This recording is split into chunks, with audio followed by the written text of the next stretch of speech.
Hi, does your autism spectrum child need some help knowing how to explain their diagnosis to another person? This is a suggestion that's geared towards children or teens who have a high-functioning autism spectrum diagnosis, such as high-functioning autism or Asperger's syndrome. And the suggestion is that they find one or two specifics that they're going to tell the other person about. So for instance, someone might say, I have Asperger's syndrome, and what this means is that I have really strong interests and I have a really good memory for facts. Now, the example I just gave tried to give a couple of specifics and have some focus to be on the positive. Now, sometimes it might be helpful for them to be able to acknowledge one thing that other people might experience as a negative in some way, but then to try to balance that out with a positive. And I just think this is really important, both to help the child on the autism spectrum, as well as to help others who may have a stigma about autism spectrum disorders or only be aware of some of the things that they might consider a weakness, rather than seeing that bigger picture of how there's just this different operating system sort of at play that has both some strengths and weaknesses with it. So for instance, a child might say to a teacher, I want you to know that I have high-functioning autism, and one of the things that means about me is that I have trouble with some creative writing assignments and with remembering to turn in my homework, but it also means that I'm really good when I have to write a factual paper and look up details about things, and I have a great memory for all the facts about the Civil War. So that might be an example. Now that last one I gave is a little more sophisticated example, and it might apply to, say, somebody in junior high or high school. So I think that a parent or a counselor for someone, a child or adolescent on the autism spectrum, could help them prepare a way of saying this, a type of expression for, say, a peer or for a teacher or maybe for an adult relative that they're going to meet at say a summer vacation or a family reunion.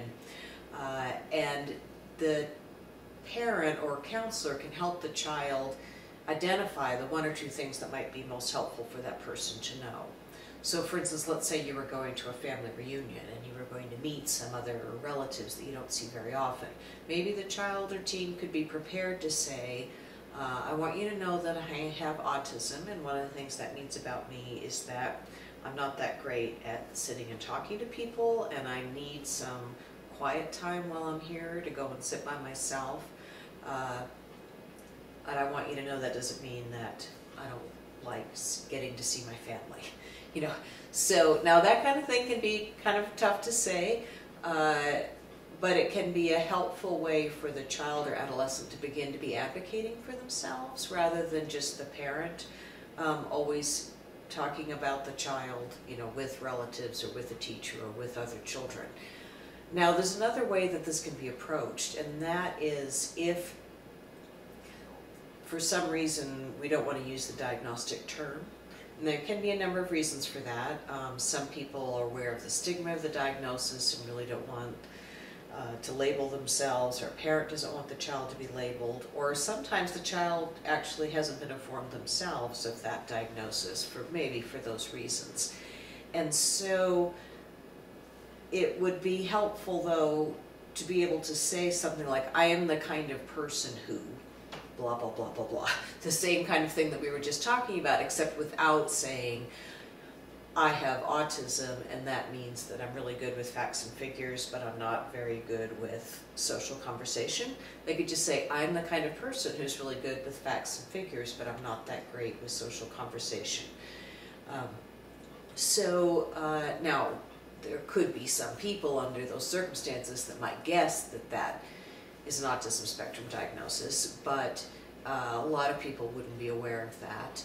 And even if they were, it may not be relevant for them to know that. But there can be those times when it can be helpful to be advocating for yourself or explaining to people and trying to help change some of other people's expectations.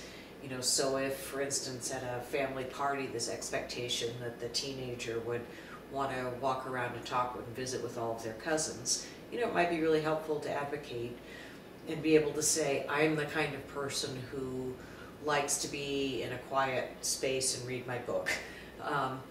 And so that they won't feel under as much pressure to sit around and talk and visit. So that's just my suggestion for how to explain a diagnosis to a peer or an adult so that the social situation might go more smoothly. My name is Barbara Lester. I'm a licensed clinical social worker. I've been working with children, adolescents, and their families for about 30 years, and I specialize in working with families affected by autism. If you're interested in these kinds of tips, please subscribe to my YouTube channel, which is called ASD Specialist. Thanks for stopping by.